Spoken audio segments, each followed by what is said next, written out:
Hai kawan Antigo, yuk kita kenalkan kali ini Mas Bagus. Mas Bagus ini teknik arsitek, aslinya sih arsitek ya, engineering banget. Tapi sekarang terkenalnya itu malah Master Ho'oponopono dan Animal Communicator sama apa Mas? Bars, teknik sama linking ya? Hipnoterapis. Dan honestly ya, aku tuh tiap kali ada kepusingan melanda suka memanfaatkan pertemanan Mas Bagus, tolong aku bagaimana aku memaafkan diri sendiri. Ternyata persoalan kita kebanyakan tuh karena tidak mereject diri sendiri ya Mas ya. Ya, tapi begitu. Jadi coba ini gimana nih Mas, dari teknik arsitek kok ya jadi hipnoterapis, jadi animal communicator, jadi Ho'oponopono tuh gimana? Ya, namanya juga Persoalan kehidupan. kalau udah jalan Tuhan, ya, tuh, waduh. Berarti Yang nih, Om Bagus dulu sama dong, maksudnya udah jelas cita-citanya mau kemana tapi meleset atau bagaimana? Gue arsitek. Aku sekarang sipil, makanya tadi kayak masih bukan ngawang-ngawang ya, pengen tapi masih belum ada itu, orang masih mencari itu. Nah kalau dulu Bagus, belum Bagus gimana? ini yang namanya jalan hidup. Jalan hidup. Yang namanya jalan hidup kan kita nggak pernah bisa tahu arah kita ini mau kemana gitu. Cuma yang dituntut dari kita sebenarnya adalah kita punya tujuan. Kita punya tujuan. Nah, tujuan ini kita kejar.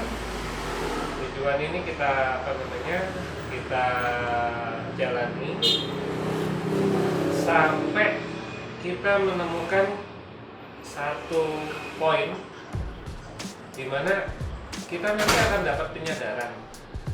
Begitu kita sampai, nah ini harus saya terusin atau saya harus alihkan, karena yang namanya penyadaran itu adalah tentang bimbingan dari alam, di mana kita akan dituntun untuk kita menuju kepada arah yang paling tepat untuk diri kita. Nah, cuma ya untuk menjalankan hal seperti itu ya tentunya harus banyak kesadaran yang harus dijalankan, yang harus dilakukan, gitu, yang harus dicari. Karena biasanya kecenderungan dari manusia umum itu adalah kalau kita punya satu cita-cita, punya satu mimpi, tapi terus nggak dapat ya, atau nggak bisa diraih, atau sudah diraih tapi lepas, itu umumnya orang punya kecenderungan untuk down. Iya. Ya kan? Oh, impian saya buyar. Oh, cita-cita saya lepas. Padahal kalau kita mau melihat ke dalam, sebenarnya kita malah harusnya bersyukur. Satu kunci adalah berpikir positif. Kenapa saya harus dihentikan pada titik ini? Kenapa saya harus stop di titik ini? Kalau kita berpikir secara negatif, kita akan melihat bahwa waduh, saya jatuh, saya rugi, saya bangkrut, saya gagal dan lain sebagainya. Nah, di satu sisi, pada saat kita berpikir dan berperasaan seperti itu kita malah berafirmasi. Karena, oke, saya buka dari awal ya. Yang namanya manusia hidup, percaya tidak percaya, yakin tidak yakin, paham tidak paham, tahu tidak tahu, mau tahu atau nggak mau tahu, kita ini terikat dengan satu hukum alam mutlak yang bernama kemiripan menarik kemiripan. Kerjanya di mana hukum alam ini? Kerjanya itu ada di kepala kita. Main lagi. Ada di kepala kita, ada di pikiran kita. Contoh paling gampang begini. Kita kerja kantoran ya. Kita kerja kantoran. Terus apa namanya? Kita datang pagi. Belum ada orang lain yang datang, kita udah datang pagi, kita duduk di meja. Kita udah mulai rapi-rapi meja dan lain sebagainya. Nggak berapa lama teman datang yang duduk di sebelah meja kita, datang dalam keadaan dia pakai jaket, menggigil, bersin-bersin, batuk-batuk. Umumnya orang di kepala langsung langsung berjalan satu pemikiran bahwa waduh, dia lagi sakit, jangan sampai saya ketularan, wah saya harus jauh-jauh, jangan sampai saya kena. Itu adalah pikiran yang buat manusia umum, manusia normal itu adalah hal yang wajar. Berpikir bahwa jangan sampai kita terimbas, tertular dan lain sebagainya. Nah, tapi secara alam manusia yang melakukan hal seperti ini adalah sedang menarik apa yang dialami si teman ini. Apa yang dialami si teman ini pada saat kita berkata-kata bahwa waduh jangan sampai gua ketularan. Itu sudah poin paling penting untuk alam semesta menjadikan hal itu supaya terjadi. Kenapa? Yaitu tadi hukum alam mutlak yang berbunyi kemiripan menarik kemiripan. Apa yang ada di pikiran kamu, itulah yang akan dijadikan oleh alam. Jadi, alam tidak akan pernah memilah manusia berpikiran positif. Oh, oke, dijadikan yang positif. Oh, ini yang pikiran negatif. Oh, nggak dijadiin. Alam tidak seperti itu. Alam netral. Apa yang ada di pikiran kita, ya sudah. Itulah yang kamu minta. Itu yang saya akan berikan. Itu buat alam. Ya, dari awal juga udah ke-mindset kan, wah jangan ketika dia, ntar waktu suatu ketika ketemu sama dia, udah ketularan. Iya, apapun. Tapi yang jelas, itu sudah merupakan satu afirmasi di mana kita menjalankan pikiran itu tanpa kita sengaja, sehingga kita menarik kejadiannya untuk datang. Kita sering dengar motivator kan selalu mengatakan berkata-kata positif, berpikiran positif, melakukan hal positif. Itu adalah sebenarnya afirmasi yang harus kita lakukan setiap hari, bahwa saya mengizinkan diri saya untuk saya selalu melakukan hal positif. Saya mengizinkan diri saya untuk saya melakukan kata-kata positif. Saya mengizinkan diri saya untuk selalu berpikir positif. Jadi dengan kita selalu mengucapkan hal-hal seperti itu, otomatis pikiran kita akan selalu terpola untuk kita berpikir yang positif. Pada saat pikiran kita sudah positif, kejadian yang timbul yang terjadi, ya positif.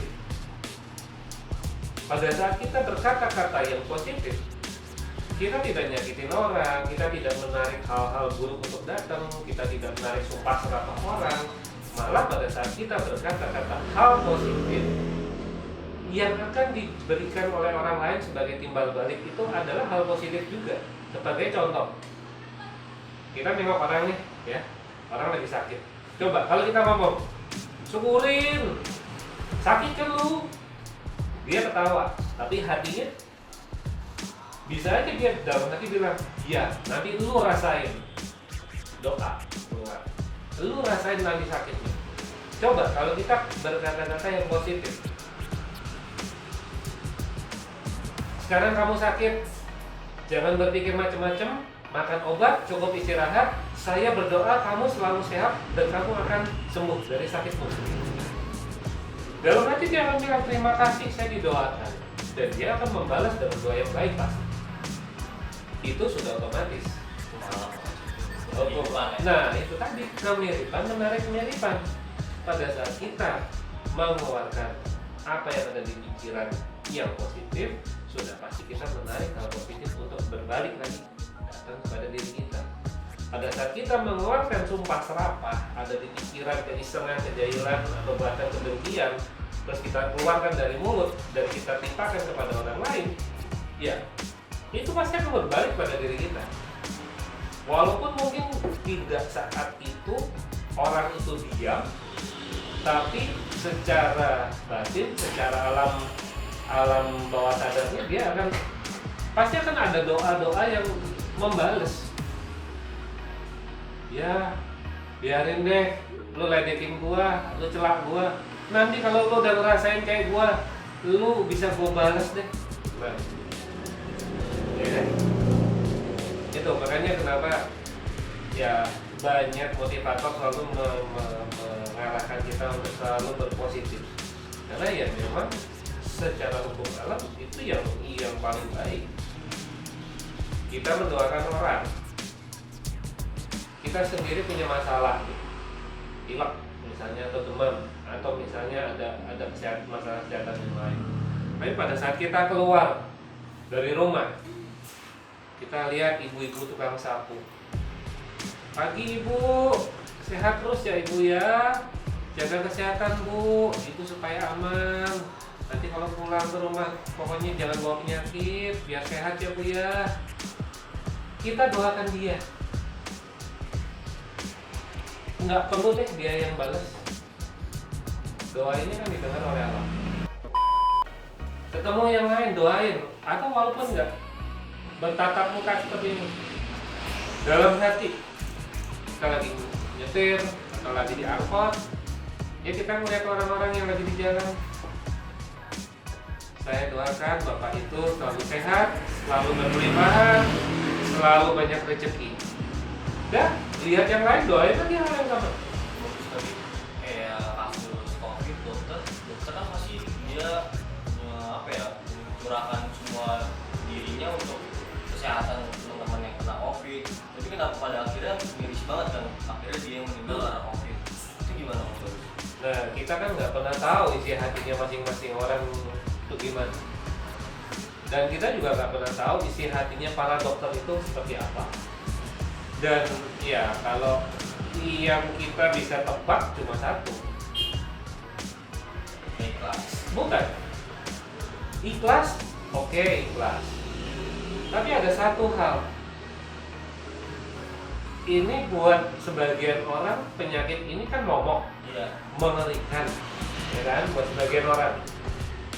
Nah, dokter kan juga manusia, dia nolong, ikhlas. Tapi kan pasti ada mungkin yang takut. Aduh, saya berharap saya pulang ke rumah tidak bawa penyakit ini buat anak saya, buat istri saya. Misalnya ini contoh ya. Kita tidak bisa menyamaratakan. Ini salah satu contoh. Sehingga akhirnya timbul ketakutan. Oke, dia ikhlas, dia ngobatin orang, dia kasih treatment sama orang, dia layani orang-orang yang sakit, perawat juga kan. Tapi di sini kan mungkin ada ketakutan. Balik lagi, apa yang ada di pikiran kita dan apa yang kita rasakan, itu yang kita tarik.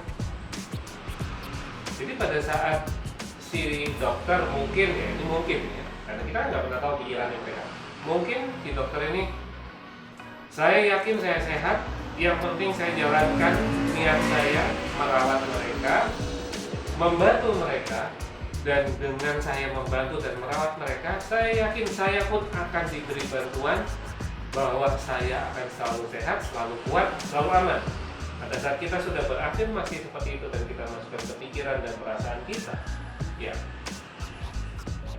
itu yang mungkin aman, baik-baik aja, jauh dari masalah. Jadi ya namanya dokter juga tetap manusia.